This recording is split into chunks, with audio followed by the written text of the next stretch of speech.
Hi! Welcome to Skeindeer Knits. My name is Ellie and I am a Norwegian living and knitting in London, UK. You can find me as well on Instagram as Skeindeer and on Ravelry as Skeindeer, and there's also a Ravelry group that's called Skeindeer Knits, which you are most welcome to join. Thank you so much for watching. Thank you also for subscribing if you have. I realized I completely neglected to thank everybody for subscribing last episode, which is like the worst time to do that, because because I had such an uptake in subscribers thanks to a lot of mentions in 1 week, and I completely forgot to thank the people who did mention me, so I want to thank you so very much. There were a number of you who gave me a shout out, and in fear of forgetting just one of you, I'm just gonna not mention anybody, but I want to thank you personally. Thank you. You helped me a great deal and it was so much fun just to see.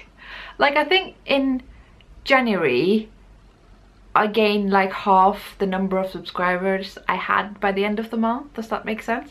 So it doubled by the month, basically, I guess is what I'm trying to say. And I want to thank you for subscribing. Thank you for giving me a shout out if you have. But yes, anyway, thank you for watching regardless. And we have a KAL in the Ravelry group. We have a KAL for my Selbu mittens. These are the mittens in question, and I have designed them for the purpose of them being very easy to knit for someone who has never made colorwork mittens before and does not have, you know, a wise old grandma nearby who knows everything about knitting colorwork mittens. And so I've tried to make, I mean, these mittens, they are essentially what they're supposed to be. If you look at these, I'm like, I feel like I've seen these before. Yeah, that's the point. They're supposed to look like the traditional Selbu mitten. They're supposed to knit up quickly and easily, and I try to give as many instructions and guidelines as possible. And I've had very few questions about, hey Ellie, what did you mean by this and that, and how do I do this and that? I've actually not had any. Everybody's understood my instructions, which is super cool, and I've had lots of good feedback. A few things that I have not included, which is not commonly included, which maybe I should have as just advice, is knitting colorwork in a very small circumference can be very difficult, because what you do with the floats if they go across multiple needles. I mentioned it in the previous episode, I'm just going to briefly cover it here. There are two options. Either you secure it just before and just after the change of needles. Sometimes you can do it just in between, but just make sure you don't do it in the same place one row after the other, because that would lead to laddering. The other thing that I like to do is to just, with magic loop, it only works with magic loop, is to transfer the last, say, 5 stitches that you just knitted, keep them on the needle and pull off the cable just behind those stitches. Hopefully that makes sense. Just try it out, see if that makes sense. So, just want to show you a close-up one more time. I feel like I promoted these mittens just enough on this podcast, and that's not the point of it, so I'm just gonna leave it at that. But I have some things I need to cover, of course. Pattern still available on Ravelry. Again, really sorry to those of you who missed out on the kit.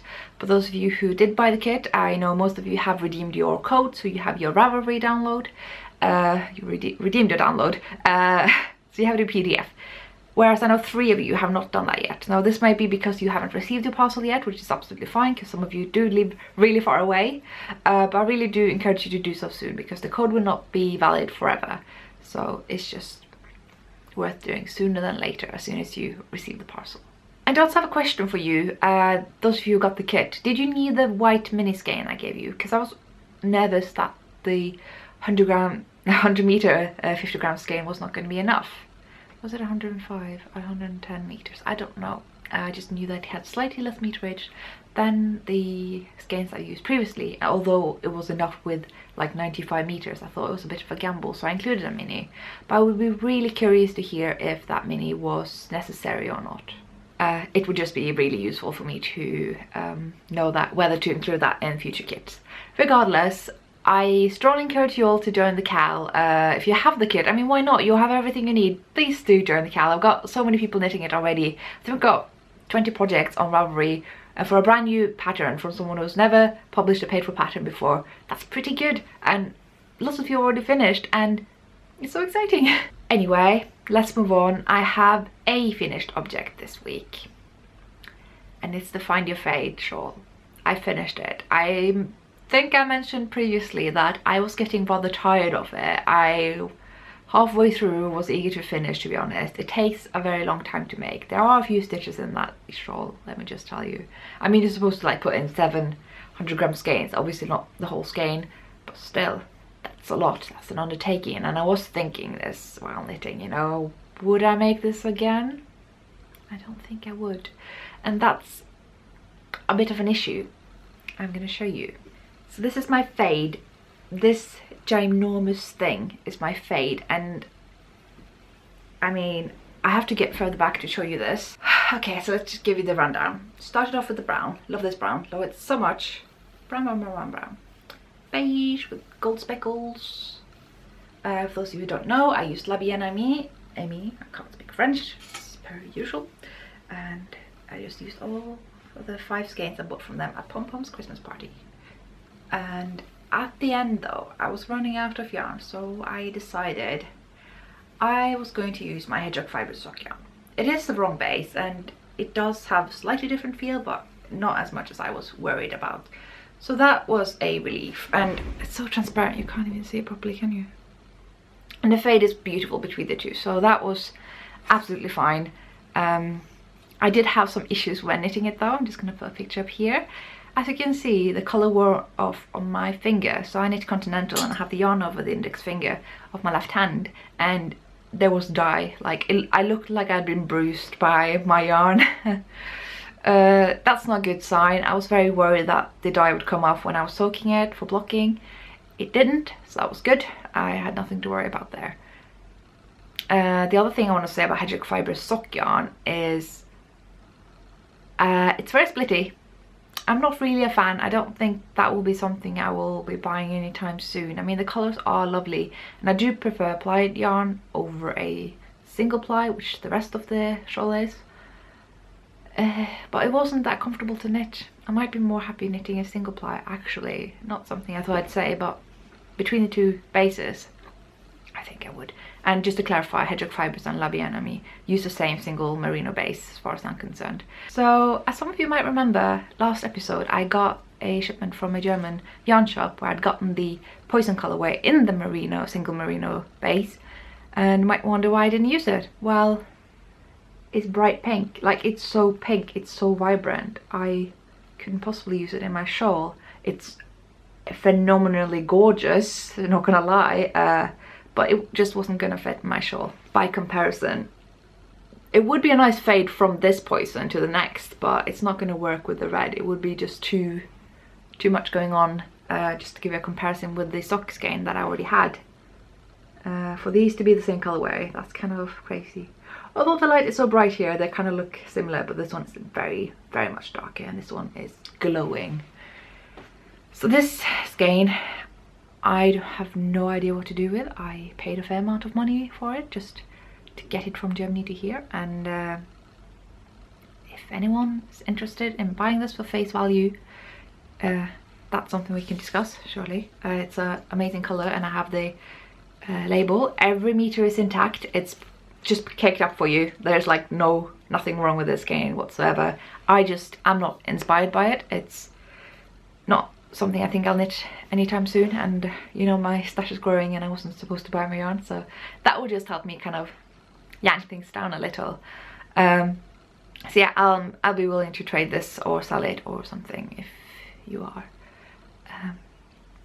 Now, I said I'm kind of apprehensive about my fade, and the reason why, and it's all my fault, is I knit to a gauge of 20 stitches per 10 centimeters, as you're supposed to, and then I decided to block it very aggressively because I have an issue with my shawls becoming wider than wider wingspan wise than like neck to back wide. Does that make sense, height wise? So I just want to make sure that it was so wide enough from here rather than this way, and blocked it very aggressively that way. I'll put a picture of that here as well. So the gauge has changed from 20 stitches per 10 centimeters, or 4 inches if you will, to 15, possibly 16.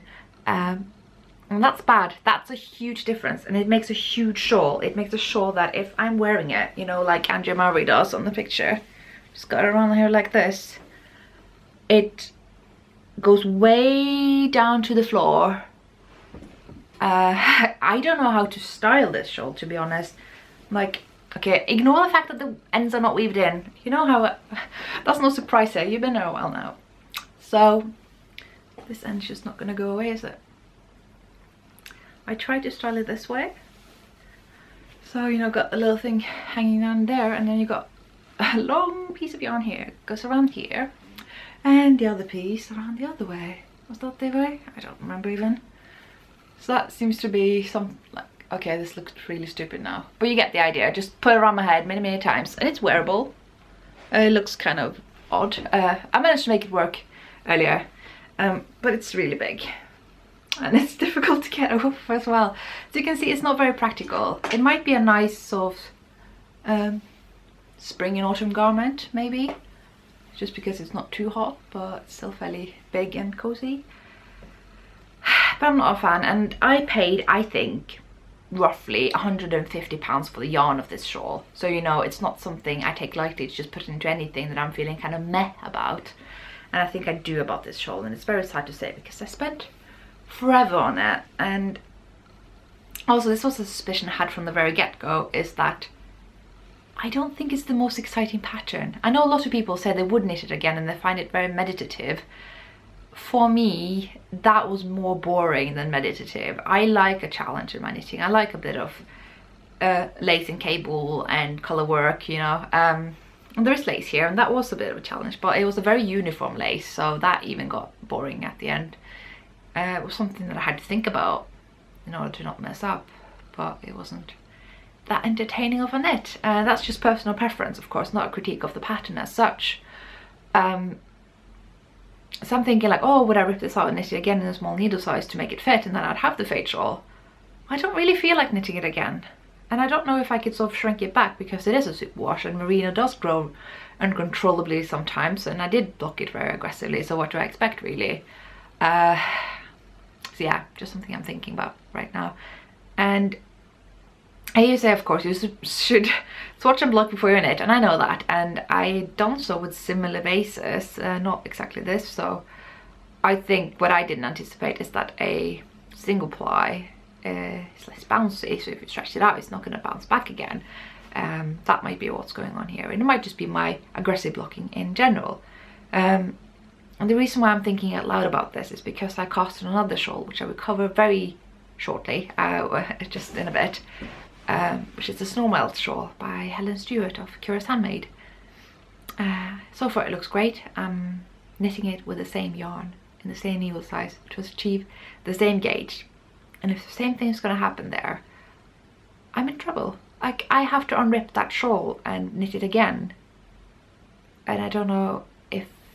I mean, I want to, because I'm still on just Q1. I finished Q1. But I don't know if it's necessary. I don't know if this is just because of my way of blocking the fade shawl, and because it's really heavy, so it's gonna kind of stretch out itself. So maybe I shouldn't. Should I change needle size? Like, if any of you have knitted anything in a single ply merino to achieve roughly the same gauge, could you please tell me if your gauge changed that markedly between knitting it and blocking it? I think that would help me make a decision, because right now I'm really torn whether to just continue knitting my Snowmelt shawl and just block it more, I guess, normally, and then it will be alright. Because I never had this big discrepancy between before and after blocking, basically. So yeah, I'm not having the most luck in terms of shawl knitting. Those of you who followed me for a while and seen me from the beginning to the end of my shawl knitting will have seen that, you know, there's always something.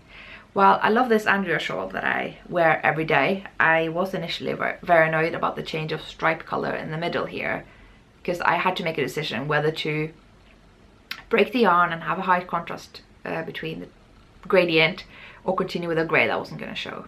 And I made the decision to break the yarn, because even the dark purple stripes, you can't really see that well. Still love the shawl. It's still very wearable like this, so you can't really tell. Oh, I'm just going to wear it now because it's kind of cold in here.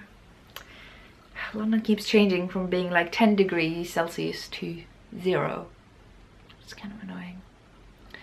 And another shawl I had some mixed luck with is, of course, this shawl, which becomes kind of wide as well. I kind of wanted to be more like this, where it's the ends kind of stop here and not down here, you know? So my crescent shaped shawls are not very crescent. And now I got the fade shawl that goes around my head like 6 times. And I might be above gauge with my Snowmelt shawl after blocking. And you know, my trillion shawl turned out to be more like a scarf. So overall, I'm not having the best of luck with blocking nowadays. Blocking and shawls in general. It's kind of discouraging, and I kind of just want to crawl back into my little cave of colourwork mittens and yokes, because that's something I can do and it will be predictable. And it's also why it's kind of one of the more cheeky reasons I like my rustic pure wools. It's because they are very predictable. What you knit is what you get, usually. Now, I mentioned last episode that I really like to talk about my favorite designers more in depth, if that's something you would be interested in hearing about, and that was definitely something a lot of people were interested in hearing about. So I thought I'd kick things off by talking about someone I mentioned in my previous episode and also earlier, and that's Pinneguri. And she designed, among other things, these mittens that I wear every day. Now, these mittens might not be the best way of like presenting her work, because I knitted these when I was fairly new at colourwork knitting. But because Cardigan is a very forgiving yarn, they turn out pretty nice. Now the little thumb hole here, that's my little invention, it's not part of the pattern design. But I just love these mittens. They just look so nice. Like, I could say so many things about these mittens, and definitely mitten design is one of Wenche's sort of strong suits. She's got a lot of lovely mittens. I'm just going to give you a montage here. And the really exciting thing is that she's gone along with is that she has agreed to donate one of her mitten patterns to the Mitten KAL winner. So just to repeat, you guys have to knit those mittens. You have to finish it by whatever date I decide it's going to be the end date. I'm going to give you that date a bit in advance though. You won't have to like be suddenly told like, okay, we're finishing up tomorrow. But I'm still deciding. I'm thinking possibly March, either before or after Edinburgh. I am not entirely sure yet. And so the winner, who will have linked their project page to my pattern on Ravelry and posted in the FO thread, that's where the winner will be drawn at random, and that winner will receive a pattern of Pinneguri. And I have decided that on this Blomst, this pattern is to be the prize, because it seems like a very logical transition between the mittens you've been knitting now and that pattern, because it's knit at a finer gauge but it incorporates the same techniques, so you should be ready to go for those mittens. I just want to show you these one more time. I just love this motif. It's so But other things that Wenche does is making cardigans, and I was looking into one of those cardigans the other day and was like, oh, I want to see the projects and the different color combinations, although who can really beat Wenche's color combinations, really? They're really nice and subtle and muted and work so well together. I was looking through the projects and like, there are none. The only projects there were hers, and I'm like, of course there are other people who have knitted them, just Norwegian knitters tend not to be on Ravelry always. But I'm just thinking, guys, there is a knitalong going on that Nordic Stitches and Arctic Knitting are doing. There's still time to cast on a cardigan, so I highly recommend you to cast on one of Wenche's cardigans, because they're lovely and they deserve more projects on Ravelry because they are amazing. So really just go ahead and do that. A lot of them are yokes, so that's pretty easy to knit. They look complicated when they have different colors, but the thing is, in stranded knitting, traditional stranded knitting, is usually only carry 2 threads in one round, so it's actually not as complicated as it looks. Now, I've not looked at these patterns in depth that way, but that's kind of what it looks like to me that these do as well. So don't be discouraged by having more colors in color work. That's not more difficult. And another reason I really want to endorse her patterns is because she often, not always, but often translates them into English. It's a very good example of what I've been saying earlier, that Norwegian yarn producers, pattern producers, publishers are very bad at translating them into English. The big books that I've showed you previously doesn't look like they're going to be translated, whereas independent designers, the ones that are on Ravelry, are often very good at translating their designs into English. So these are one of those designers, and that's another reason why I think you should cast these projects on. I have a few of her projects in my queue actually. So I knitted the Winterland mittens, and I've been thinking about knitting the Snow White mittens forever. And I think my yarn of choice is this, which I bought at the Knitting and Stitching show. You will have heard talk about this yarn if you're going to Edinburgh Yarn Festival, because it's been sort of promoted along with the festival, and it's just amazing. It's a lamb's wool, but it's so soft. Like, I've touched scratchier merino yarns than this. Like, this is as soft as it comes, really. And it's 2-plied, and plies are so loosely plied you could actually untwist it and make it into a fingering weight yarn, but it is actually DK weight. While saying that, it has 175 meters, so it already has the meterage of a heavy fingering weight. So that's really interesting if you're interested in knitting lightweight garments, as I've sort of talked about earlier. So yes, I just want to conclude this designer recommendation by thanking Wenche for donating one of her patterns for our KAL winner. I think I might have to go buy that pattern myself, because it's a very lovely pattern. I wouldn't mind knitting up into a pair of mittens at all. Also, I would actually like to recommend a podcast. I've always been kind of hesitant about recommending podcasts just because I'm a fairly small podcaster. Although, having said that, we reached 900 subscribers, so thank you guys. And that means we hit 1,000 soon, which I feel like it's a milestone for being like an actual proper podcaster. I don't know why, it's an arbitrary number really, but that's just makes me feel like I'm more in a position where I can actually recommend other podcasters, although they might be more popular than mine. But still, I really want to talk about the Pinneguri podcast. So this is a podcast by a Swedish couple, one of which is a knitter and the other one's just her husband, who is like, you know, giving commentary kind of as an outsider. And they're kind of also a bit of a lifestyle podcast, you know, talking about their lives in, I believe they live in Gotland, the island outside of Sweden, still part of Sweden, which they've just moved to. And it's just such a lovely environment that they have, and their sort of approach to crafting and life and taking it easy and living a bit more chilled, you know. I really like that. I just binge watched their entire podcast on Sunday. Admittedly, I should have done other things, but that was just, it just puts you in a completely different space, especially if you live in busy zone 1 London. It's so lovely to just have and to just put on and watch.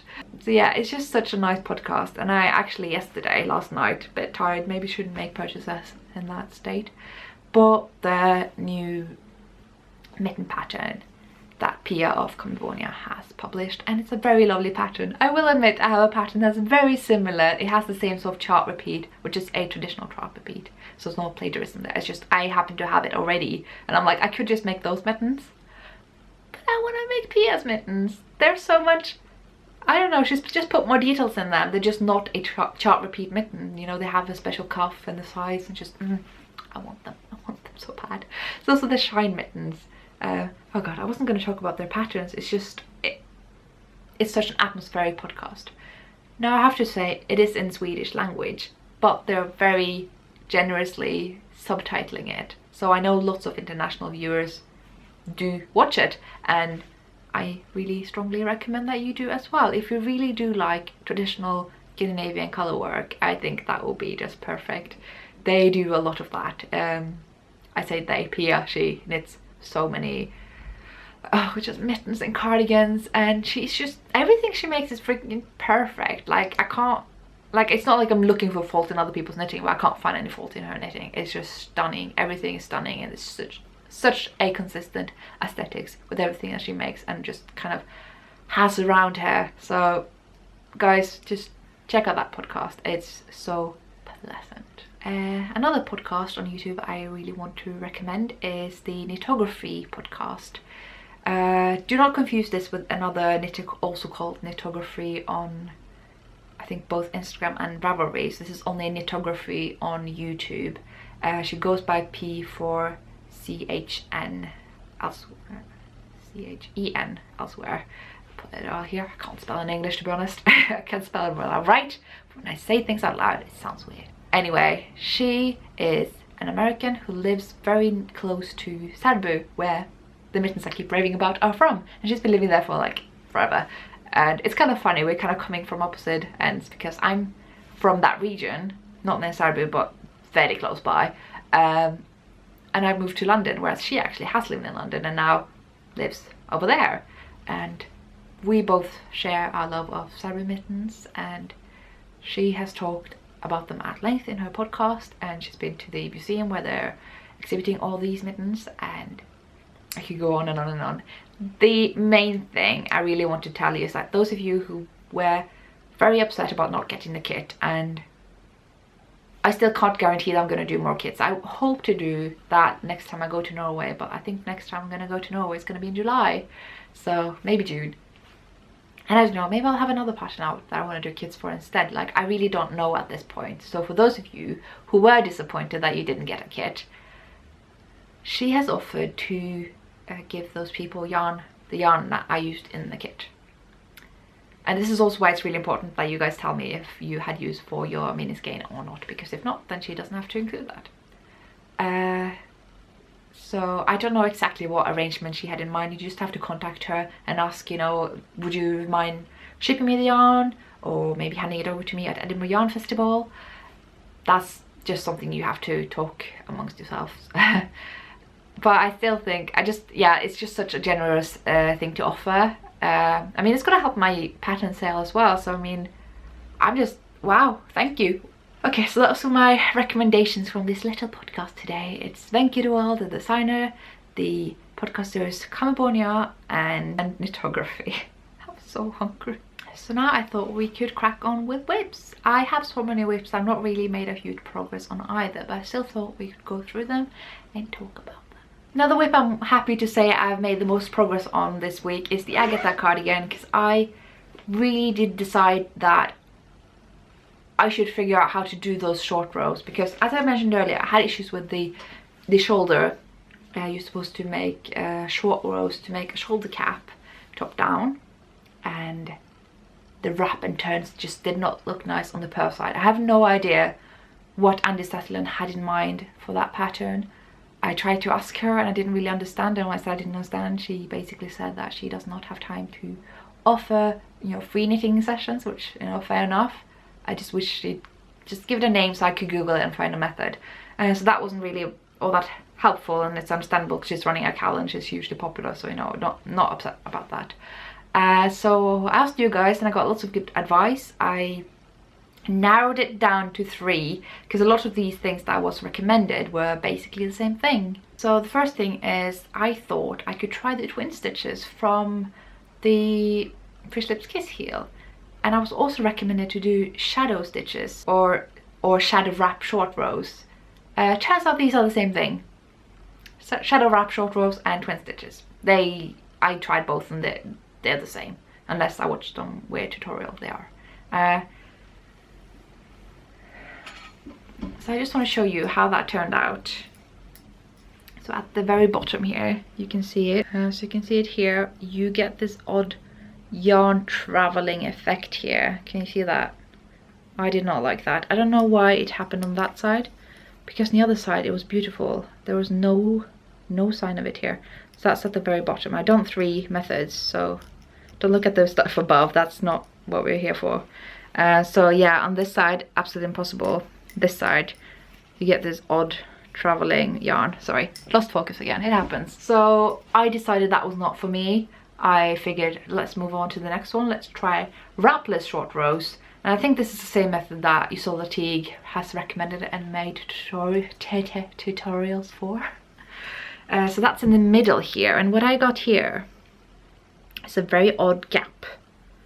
I don't know why, it's just somehow my stitch was looser here. There's no gap in terms of their wrap and turn, because there wasn't any wrap or anything. That should lead to a gap, but that's not the kind of gap we have here. The kind of gap we have here is just because my stitch was odd.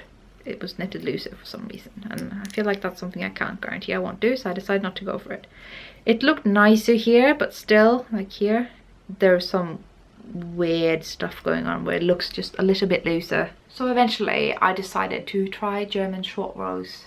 That's something I was recommended by some friends of mine at Lube Knit Night, and I think maybe someone here mentioned it as well. And I also checked out Very Pink Knits tutorial on it, and she was just talking so warmly about it. And also, if you don't know about Very Pink Knits, you should check her out. Like, I don't know how any of us would know how to knit without her, to be honest. She knows everything. So I looked at her tutorial, and it looks really nice here. She said in the tutorial that the purl side is not going to look nice. But I mean, look at this. See, there's something double going on here. There is something, but you can't really tell. So here looks pretty neat to me. Like, if this is the best I can do, I'm happy with that. And here as well, it looks perfectly alright to me. Like, I don't mind a pearl side looking this way at all. So that's eventually the method that I went with, and I'm very happy about it. It looks okay. So let me show you what it looks like in the cardigan. So this is what it looks like at the back here. Can you see that? So this is like where the pearls, this is where there are no short rows, and it's looking very smooth. And this is where the short rows are, and you can see there's something going on here, but not really. It's not terrible. Whereas on the front side there is a bit more showing, because you knit another row here first, so it's a bit, it just will naturally show more. That's just gonna happen regardless, I think. But yeah, I'm very happy about this result. And that's the progress I made this week. I made the sleeve, not all of it, but most of it, or half of it, I don't know. So for those of you who don't know, the Agata cardigan designed by Andy, that's why I mentioned her and tried to contact her. And that's something I'm working on in Knits & Co. Lark. Look at that. Oh, I love this one. I look forward to having this and wearing this. I really do think I will finish this in time for Edinburgh Yarn Festival. I really also want to finish one of my Norwegian cardigans for the festival, which is going to be annoying because then I have to choose which one to wear. Probably not wear either because it's going to be too hot for me. But yeah, I'm a bit on a time pressure, you guys. Not gonna lie. But yeah, very happy about how this is turning out. I have done a lot of modification. I might mention those briefly, although I'm sure I'm going to repeat them. The white yarn you see here is how much longer I decided to make the front and back pieces before joining under the arm. So the armhole will be this much longer on either side. And I think had I known how many stitches there would be on the underarm, I might not have done that, because I misread the chart, the pattern. I thought this width here was going to be like this here. Not the best decision, but I think actually it's nice. It's very comfortable to put on. Although the armhole looks disastrously big initially when you put on the sleeve, actually it's not that bad. It's really, really not. So I think it's going to be very comfortable at the end. So yeah, it's very quickly to knit up. The lace bits are not that complicated. I'm mostly slow because of all the purling that happens when you do this in a round. Whereas the rest of the body I'm actually doing back and forth, and that's kind of quicker.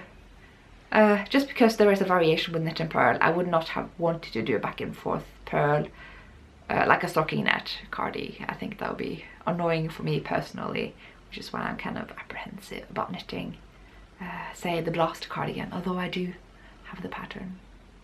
I've also been thinking about doing the chuck sweater, just to have some very basic sweater with a bit of caling, just to have it, and just thinking about what kind of yarn I would use. Like, I'm thinking navy blue, a very nice striking blue on the darker side.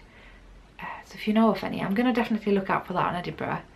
Just get sweater quantities of that. I'm thinking 1,000 meters, 1,200 meters of yarn. I've been looking at the stone wool yarn they have at Loop, and I know that if I bought that, it would be £135 worth of yarn. So I don't know if I'm going to do that, but let's see. At Edinburgh, there are no rules, so... Now another project is of course the mittens I'm working on for the Blackie Pod KAL. I don't know if I mentioned the KAL, I just showed you the mittens last time, but there's a KAL. You basically get a discount if you knit something on Blackie Yarns, on Blackie Yarns projects. And I just want to make that. I want to have it for the podcast lounge as well, which I'm going to in Edinburgh Yarn Festival. You should be there. And well, this is how far I come. So it's just a little bit further than last time. I've not been very knitting this all that much. The only modification I'm doing is that I'm actually extending the thumb a little. Oh god, this is tight. This way is more clever. So here I'm actually starting the thumb chart, which is separate from the gusset chart, and it's something I should add on when I made the thumb hole. But I find that these mittens, I want them to sit around here, and if they're gonna sit around here, the hole has to be further up. I'm thinking 20 stitches is the perfect distance. And this one's like, what, 13 or something? Maybe 12? I mean rows, sorry, not stitches, rows. So I think 20 rows from here to where the hole starts is ideal for me, my hand. And this hole just starts way further down. And I don't know how that's going to work when I'm actually finishing the hand. that's just going to be a very odd fit. No idea. But the cool thing about this pattern, excuse me, when you look at it up close, it's like, as I said before, very low contrast. The motif's not really showing. And it's like, wow, these yarns are so different. How can they just blend together when you hold it at a distance? It is absolutely clear. It's so weird. I brought this at Live Knit Night and just had it demonstrated to me, like watching it from a distance. I was like, yeah, I can actually see the motif now. This is so odd that if you have it at a distance, actually it's quite clear what's going on. Very strange, but I'm happy that they're turning out all right in the end. So yeah, just to repeat what I've said last episode, of course not everybody watches every episode, so I'm using Blackhead Tamer yarn, the 4-ply yarn, which is a mix of different sheep breeds that is kind of interesting to do color work with, because a lot of them are long fibers, kind of drapey, and I feel odd doing color work with that. It works, but it's not a Shetland yarn, so you know, there are other yarns I'd maybe prefer more, but it's still pretty cool. And the pattern is from the Selbu Mitten book by Anne Borsgaard, which is one of those books that sadly is only available in Norwegian. But I keep saying, you know, do push the publishers to try to get an international deal and translate it, because this is like Alice Starmer level book, you know. It should be out there for everybody. I've also made some very modest progress on my Fair Isle socks. Now the reason why I call them Fair Isle socks is because they actually are. I strongly feel you should not call all stranded knitting Fair Isle, because it's not, because Fair Isle is a very distinct knitting tradition. It's very distinct aesthetics. It has a very particular look to it, and if you're curious, I recommend, as I said in the book recommendation video that I made, thank you so much for your feedback, that video I mentioned Mary Jane Mucklestrone's book. You can see the difference between her Scandinavian motifs and her Fair Isle motifs. But I'm calling these Fair Isle because they actually are, I did find a lot of the charts in her books. They are very sort of traditional, and they are knitting up so cool. So this is a design that I'm working on. I've actually made the design. I'm just kind of having test knitters doing it, and I'm doing it again. I made it initially for a friend of mine for Christmas. I'm just putting it together for her, and then I realized actually it's a really cool potential pattern here. So doing it in a completely different color scheme. Almost at the heel now. This is a size 39 to 40 European, and sizes go down to about 35 European. So if you want to know what that is in UK or US size, you're just gonna have to convert a little there. Not convert, like the sizes will actually be all specified in US, European and UK sizes. I'm just telling you now up front, in case you are curious about knitting these when the pattern comes out. And I'm aiming for maybe an early March release for those. I don't know, it will really depend if I can finish these, because I want to have some nice pictures for publication. And as you can see, I have a lot of stuff to finish in time for Edinburgh Yarn Festival, so I might release it after, I don't know. Now the last thing I'm knitting for today is for the needle lady, also known as Pinneguri's not mystery KAL, her imagination KAL. So she's got a KAL, which she said is open for everybody. It's just that the discussion will be in Norwegian and comparable Scandinavian languages, but you're still welcome to take part, and that's basically about knitting her designs but taking a completely different take on them. So you are able to alter them as much as you like, make them look completely different, and just put in, like, you know, the inspiration for this KAL is actually a jumper of her design where someone has put in stormtrooper heads, and it looks really cool. And I'm just thinking, like, I want to do something crazy like that, you know, the sort of Space Invader Marius that's someone did ages ago, I think on Carlos. So what I'm doing is still a secret, but I want to show you the progress I made. Maybe you can guess what it is. It lives here in a bag that she sewn, which seems very appropriate. I didn't think about that, but there you go. So this is what I got so far. I'm just knitting in the round, so you know, it could be anything. It could be any garment. It could be it could be a lampshade for all we know. So what I have here is just, the white thread is not gonna stay. It's just something for me to remember something for a bit later. It might not be necessary even. But yeah. So I just have lots of stocking net here, lots of stitches. It's crazy. You know, who knows what this is gonna be. I know what's gonna be. We're not gonna tell you yet because I don't know if I'm gonna be successful.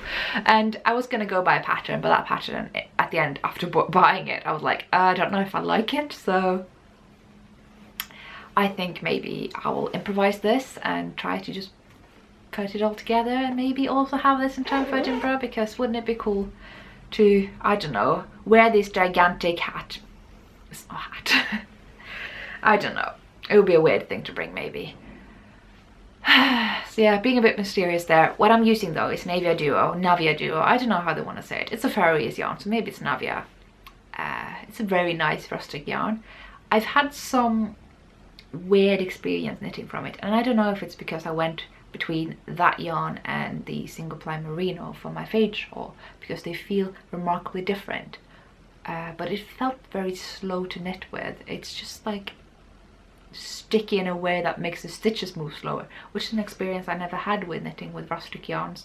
But maybe it's just because my hands were more used to the smoother merino yarn, and maybe actually that's where a lot of people are hesitant about trying rustic yarns, because they go from that immediate transition.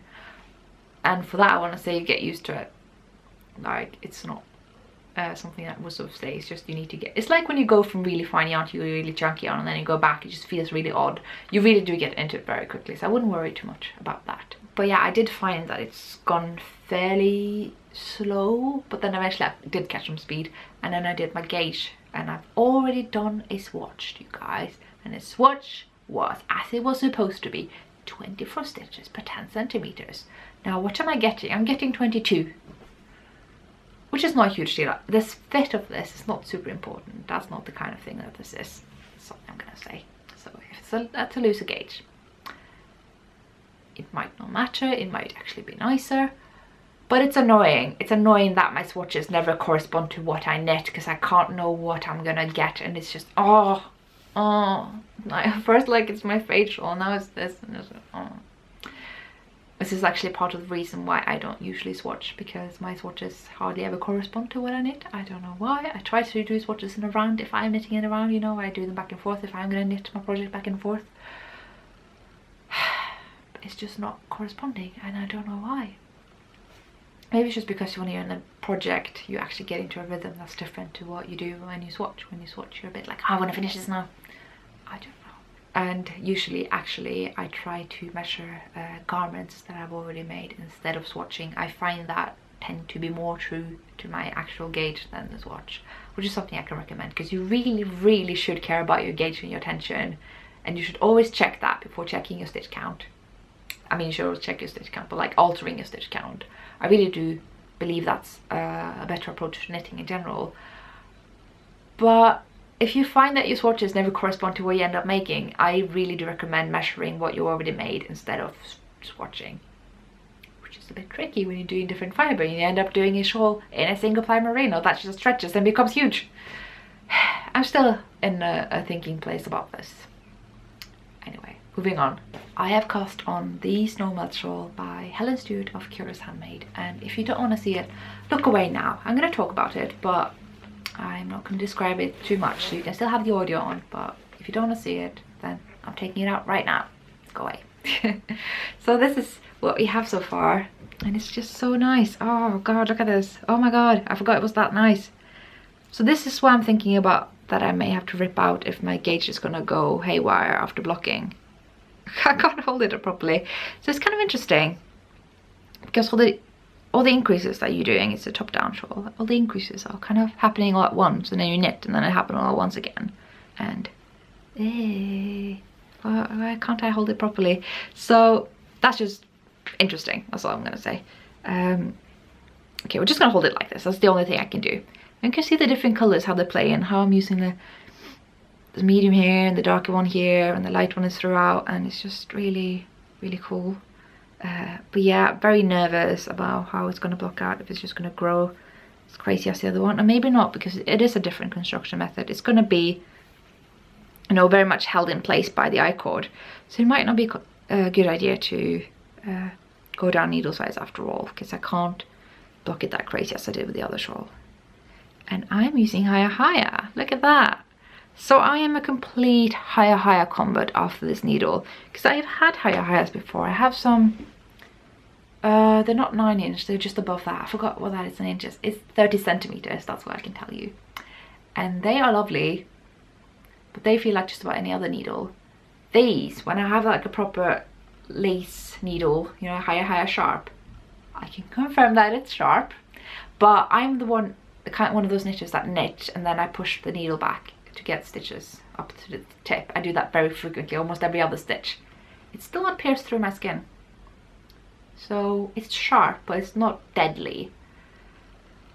And the cable is lovely and bendy, but not as kinky as the Addi needle. You know, the red cables, they tend to get these little kinks in them and they're kind of hard to get out. I don't mind, they don't make any difference. I really do love Addi, but these are kind of step ahead there because, well, of their excessive pointiness. They're very sort of smooth cable, and the needle is as light as cardboard.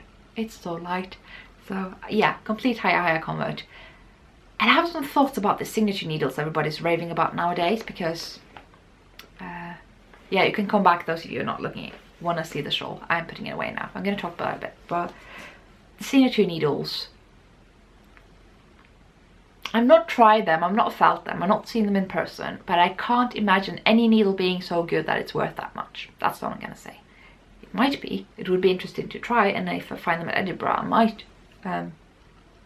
But okay, two issues I have. One is that every description I've heard of them sound like higher to me, and everybody who knits with both say that yeah, they're kind of similar, and I love signature needles, but yeah, they're very similar to higher. I'm like, well, higher is way cheaper. And the other thing that bothers me with them is the cables are size specific, and I mentioned this before, I think. Why would you have an interchangeable set if the cable only works with one size? Yeah, you can change the length of the cable, but you can't use one cable for a different size of needles. It just seems a bit weird to me, especially if it's not cheap, so you have to pay a lot for the cables. So yeah, a bit hesitant about signature needles, but I have not tried them, so I shouldn't really be saying anything. But those are just kind of my immediate thoughts. But yeah, just conclude about the Snowmelt shawl. I enjoy knitting it. It's very pleasant. It's the combination of the La Bien Amiche yarn. I'm using the same yarn that she has recommended, Helen Stewart, that is. It's actually kind of funny because I saw her buying that yarn, like she was right next to me, and I was like not even registering until later that was her, and that's not the point. Point is just like I could have thought, she's buying that yarn, maybe she's going to use it in a project, maybe I should just buy it and have it for that project. But I'm not that much of a copycat usually, but for Mr. KAL I'm feeling like I want to know it's going to be just as nice as her shawl. So yeah, I ordered the kit as soon as she announced it. So yeah, I was saying I love the combination of the yarn and the needle. It's a very nice, smooth process, and her way of writing patterns I really do recommend. You can get the Spindrift shawl for free if you sign up to her newsletter, and that's something I would endorse, because you get a free sample basically of how she writes up her patterns, and they are literally row by row. Even if every row is the same, you're still gonna get every row in the whole shawl. And yes, it is a bit spoon feeding, and normally I do feel a bit apprehensive about spoon feeding patterns. I think they might do the knitter a bit of a disservice, but, and it's kind of true here as well, but still I feel like for those of us, myself included, who are not the most confident shawl knitters, it's so nice to just have someone holding my hand through it and telling me, yes, this row, you're still doing that. Yes, this row, you're still doing that. And this row, yeah, you're doing it just right. And this is how much yarn you have left. This is how much you have left of the shawl. And it's just, I find that very soothing. For something I'm not very comfortable in knitting, shawls that is, I'm still new at it. It's just very nice to have a pattern that can really reassure me that I'm doing the right thing. So I would recommend it. Now, that's kind of all I have for this episode. So I thought we'd end it off with a bit of a storytelling. So I'm wearing my Marius. This is the Marius that I made in cotton. It's like the cheapest cotton, fringing weight cotton you will ever find. I found it at Skeindeer. It's a Danish random things shop. It's kind of vintage style. They have lots of lovely 4-ply cottons, and it's comparable to Drops Paris. No, Drops Saffron. So if you can't get hold of the Skeindeer cotton, you can definitely get Drops Saffron, and I think you'll get a similar result, and it's very nice and soft. I like it, and it's nice when you can't wear wool, if for whatever reason, maybe just the temperature. For me it's the temperature. So yeah, I thought we'd talk about the Marius pattern. As you may have noticed, I kind of like it, and I know a lot of you are actually thinking about knitting it up, and I'm kind of thinking we should do a KAL for it. I am gonna knit myself another one sometime this year, so I'm holding off until then. But I'm just saying, I'm thinking about doing a KAL for it, so stay tuned for that. I'm thinking maybe that will be something we'll do over the summer or the autumn. Like, it's far from now, but it's an idea, and I'd like to hear what you think about the idea. So I kind of want to talk about the origin story of this jumper, because it's a bit of a controversial one, and it's probably it's kind of a debate that's not very interesting anymore, but the story is still quite interesting, I think. And so this design has, yeah, the origin story is a bit meh, because in the early 20s, this designer called Bitten Eriksson said she had designed it then. The evidence for that is a bit so and so, but that's how the story goes, her story anyway. And I'm not taking sides here, I'm just saying this is like what the people have said. Bitten Eriksson, she was the mother of some very famous boys. One of them was Marius Eriksson. He was an athlete and an actor and a war hero and just like everybody's sweetheart, like in the 50s. And his mom, Bitten Eriksson, she had designed, you know, her husband, also named Marius, and her son Marius, and the other son, made them lots of Marius jumpers. She said that's how they called Marius, because, you know, they are her son and her husband. Now in 1953, Unn Søyland-Dale published the Marius pattern. She had them published with Sandnes Design as their yarn and pattern producer, and they are the ones who own the copyright of this jumper to this date. And it was highly influenced, and she's a great designer, you guys. Oh, she's so good. So this was highly influenced by the Setesdal cardigan that was presented in Anniken Sibbenbørn's book about Norwegian patterns. It's a book I would love to get if anyone can find this secondhand somewhere, or the English version that's been published more recently. Tell me where it is. Anyway, so she published that in 1953, and up until this point nobody has seen Bitten Eriksson's jumper, and she publishes that, I think it was in 1955, and both of them highly influenced obviously by the Setesdal cardigan that they'd found in this book. That was like, that book was the first attempt really to offer documentation on Norwegian patterns. So there were Selbu mittens in there, and Setesdal jumper, lots of things that you will recognize being recycled to this date. And that book was published in the late 20s, so it might very well be true that Bitten Eriksson did knit her Mariuses in that time. And she had her jumper published for Dale garn. And so, not to confuse with Unn Søyland-Dale, although it's the same name, just happens to be the same. So Unn is with Sandnes and Bitten is with Dale, and they're both publishing jumpers that look almost the same. And that's kind of what the situation is, and they're trying to get the legal rights for this jumper, which in itself was kind of new because it was kind of considered public domain. Like, how could you get copyright for a knitting pattern? Like, that's just women's craft, you know. How could someone have intellectual property for that, you know? And eventually Unn won, and people feel differently about this to this very date. I'm not going to stir up that debate again. I think it's gone, and I don't know how I feel about it, because I know Bitten did like put forward her old photographies from the 20s of her family wearing those jumpers that she'd made. They're not that similar though. Like, they look more closely related to the Setesdal jumper than the Marius. That's just kind of my take on it. Although this sort of square pattern up here, which you don't find in the Setesdal pattern, they both have, and I think that's just a coincidence. And a lot of the other stuff is just very similar to the Setesdal pattern. And they did converge a lot. Like, by the time Bitten had her pattern published, it looked a lot more similar to the Marius than it did back in the 20s and the 30s. So I don't know how I feel about this, and I don't know how I feel about who won the sort of copyright battle. But I do have some thoughts about heritage and intellectual property. On one hand, I think this pattern is, regardless of who came up with it, whether it was Unn or Bitten, I think it's so similar to the Setesdal pattern. And I don't know if I think anybody should have copyright of it, really. I'm not trying to stir up that debate again, for sure. I don't think I have the power to, and I don't think there's any point in it, because that's my other thought about this, is that both Bitten and Unn are no longer with us, so I don't see the point in having any sort of copyright on this pattern. Because my thoughts about intellectual property is, okay, say you're making a musical album. You're investing a lot of time and money in this, you know, it has to be really good. If you're doing all this, you're putting all this money and time in, and it becomes an album, and you're selling it for, say, £10, because you want to make back that money that you invested, and you want to, you know, make a living of your music. Well, then someone else comes along and sells it for £7. They didn't make it, but they can do it because there's no intellectual property in this scenario I'm drawing for you. And then, like, everybody's going to buy it for £7, and it's going to be no point in the initial musicians making it, because why would they put in all that time and money on making something that they can't sell? And so they don't, and nobody's going to make anything. And you know, that's kind of how it works with medicine as well.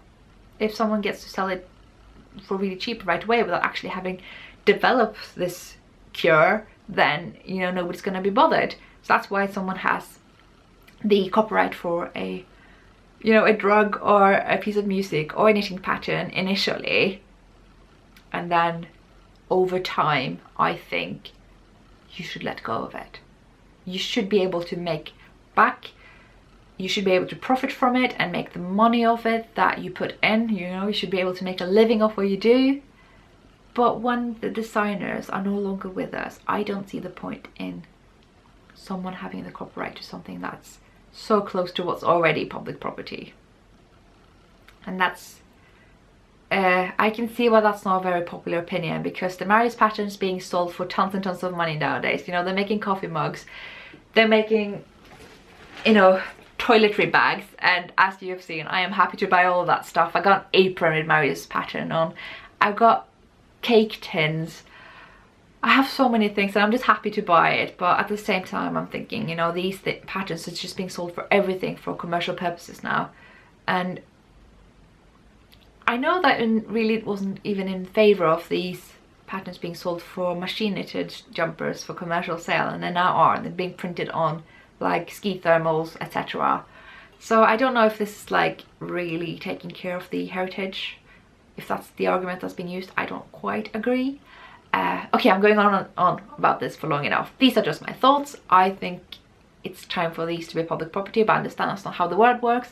Copyright goes through, you know, generations. You can inherit it, you can have it in a company. It's just how it is. So, you know, I think pay for the patterns. They are translated for SKD yarns now. You can find them many places in Norwegian and English. If you're really opposed to it, you could just Google it and find your chart and put it into whatever garment you want to make. Not something I encourage, but something you can do. I personally buy every pattern of Sandnes garn in the Marius pattern that I can, because I just like the pattern. So I'm not making any sort of statement, you should do this, you should do that, we should like boycott, or we should publish it anyway for free. And I was like, no. I just have sort of mixed feelings about this whole thing, I guess what I'm saying. I'm not saying one designer is more in the right than the other, and yeah, just rambling now. So you kind of get where I'm coming from. Just kind of wanted to share the story with you and how it's been like a very controversial legal thing, because people really love this jumper. It's so near and dear to people's hearts, and I think that's where all this hassle is coming from, really. And yeah, that's kind of what I wanted to say for this episode. I'm thinking about Edinburgh Yarn Festival all the time lately. It's absolutely crazy. I just kind of wanted to talk about that throughout the episode, but I had so many other things to cover that I eventually didn't. But I have actually started a thread in the Edinburgh Yarn Festival forum that I called Planning Your Edinburgh Purchases. It's kind of just become a kind of Q&A from my personal inquiries now, which is not the intent. I wanted to see what people are looking forward to, what they're planning to buy, what patterns they want to have yarn for, who they just want to meet there. So it's not really happening the way I thought. So if you want to make that thread into what I had in mind, I would be super happy. I think it could be a really cool point of conversation about anticipation and specific things that you hope to see there in terms of yarn or whatever. So really do encourage you to go to that forum and maybe chat a bit in that thread, make it a thing. Regardless, so excited about the festival. I'm definitely going to be in the podcast lounge. I've seen that they have this list of podcasters that they say are going to be there. I don't know, do you guys think that I should be on that list? Like, can I ask to be on that list? Is that how it works? I don't know how it works. if I'm like just too small to be there or whatever, or if that's like a special invite list. No idea. I'd be happy to know. And yeah, that's all I have for this episode, you guys. Hope to see you next week. Thanks for watching, and I hope you will have a lovely week. Bye.